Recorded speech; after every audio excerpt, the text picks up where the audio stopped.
Привет всем любителям пива, с вами Ян Калка, и у нас на обзоре региональное белорусское пиво Витебский Бровар.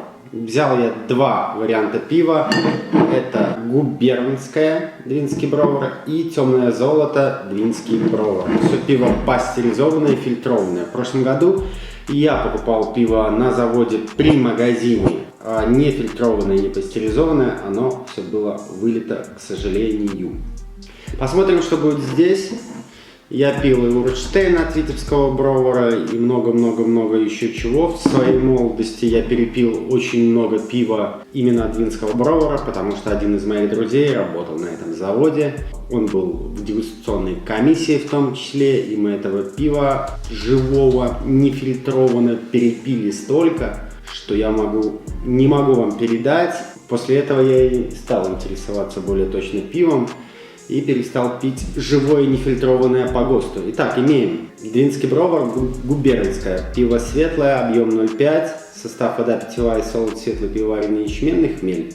Алкоголя 4,8, экстрактивность начального сусла 12, разлита бутылки 4.11.22. Ну, уже такой старичок. Белая пробка, не брендированная, к сожалению. Наливаем. Да, сильная карбонизация я вижу уже в бутылке.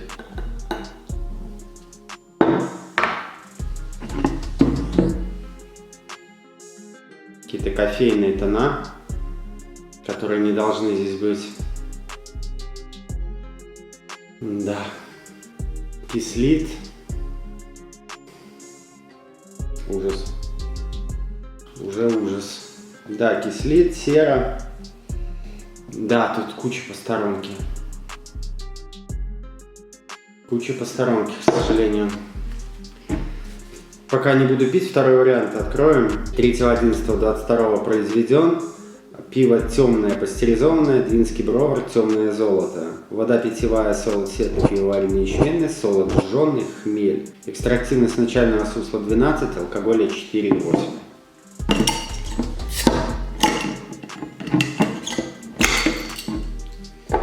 Наливаем.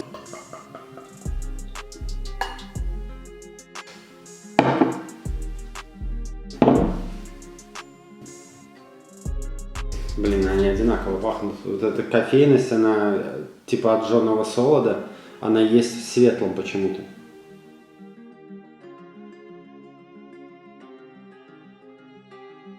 Здесь много и в одном, и во втором пиве дрожжей. В одной бутылке и во второй пузыри.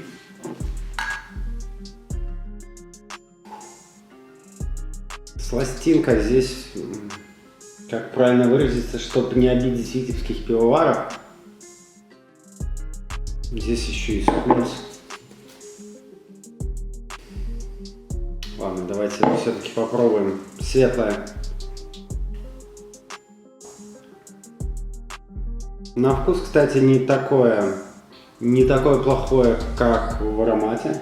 Очень много всякой посторонки. От картонки до скунса есть кислинка. Это кислинка вот дрожжевая такая, не очень вкусная. Тут еще медовость. Здесь все. Вот в аромате здесь ужасно. Хмеля здесь нет. Это солодовая. Ну да, вот эта горчинка сейчас какая-то пошла, я не буду это допивать, точно это бал. Это остается бал, как был бал до этого, так и остается бал, я не буду это допивать. Это ужасное пиво. Темное все-таки скрывает разную посторонку, и здесь солодовое, абсолютно солодовое. Чуть-чуть хмелька даже в нем есть на послевкусии, но оно кофейное такое, квасное. Это я допью. Здесь и пенная шапка, более стойкая, более мелкозернистая, не сфокусируется. Но, в общем, вот это пиво более-менее, баллов 5, наверное. Стоит оно почти $1, 2,50 где-то. 2 рубля 50 копеек, то есть где-то 80 центов. Есть куча вариантов пива, которые можно выпить за эти деньги и купить. Но вот это сладенько, кто любит солодовые темные лагера, в принципе, только свежее выбирайте, чтобы было.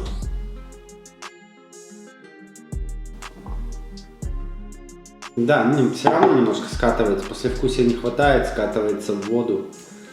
Не знаю, балла 4. Балл 4 темное золото. 1 балл губернское. Это ужасное пиво. Я его не буду вливать в туалет, как я обычно это делаю. Ну, потому что все-таки белорусское пиво. Белорусское не буду вливать в унитаз. Ну, тут, конечно, просто кладезь по сторонке. Тут все, что можно, одно второе перебивать. В целом, я не рекомендую это пиво. Не рекомендую. Это плохое пиво. Светлое пойдет, будет вылито, а темное, возможно, это пиво, но обратно же оно пустенькое, сладкое, не за что зацепиться. Такое чуть в кофейную сторону, но это всего лишь простое пиво, которое можно пить с небольшим количеством по сторонке, как вот здесь. Ничего нового, если честно, Двинский Бровар для меня не открыл. Единственное, что я думал, что все-таки они фильтруют, пастеризуют, и после этого у них светлый лагерь хоть какой-то более-менее чистый получится. Нет, нифига не чистый. Ну, в общем, такие дела. Ладно, всем пока, подписывайтесь на канал, ставьте лайки. С вами был Ян Калка. До новых обзоров, они будут уже очень скоро.